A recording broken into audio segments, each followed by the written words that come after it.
好啦，乡亲继续来看这件，这是伫高雄的任务，一个11个月大的小女婴，放送到年母遐的第2天，都疑似防冻死死亡。今仔日家属是到年母的厝内底招魂。这个小女婴的阿公是哭甲真伤心，互人搁较心酸的是，这个小女婴的爸爸已经甲查囝生前可爱的模样请离的行座，要来纪念这个永远的心肝宝贝。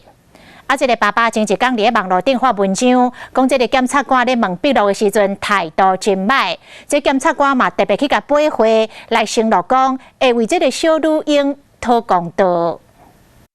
遮尔古锥的面容，这是前几工啊，敢若互年母冻死致死的查某婴。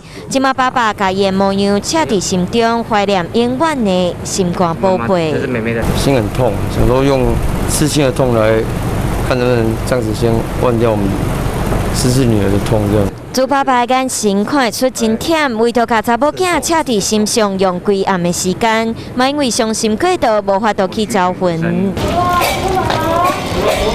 厝内人声声咧喊，希望查某婴一路好行。招魂是阿公参加，讲到后生甲查某孙插伫心中，要是真伤心。他要做永远的留恋，但是我真的不想，我看到我就会难过。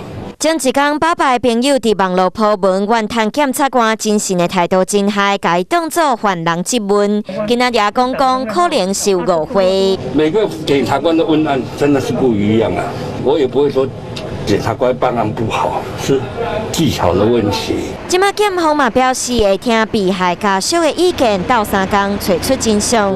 只是搁较济事后弥补嘛，无法度搁甲查某婴宝贵的性命换转来。对爸爸来讲，甲心肝宝贝的模样插伫心上，是伊唯一会当怀念的方式。嘛希望后世人有机会会当顾做爸仔囝。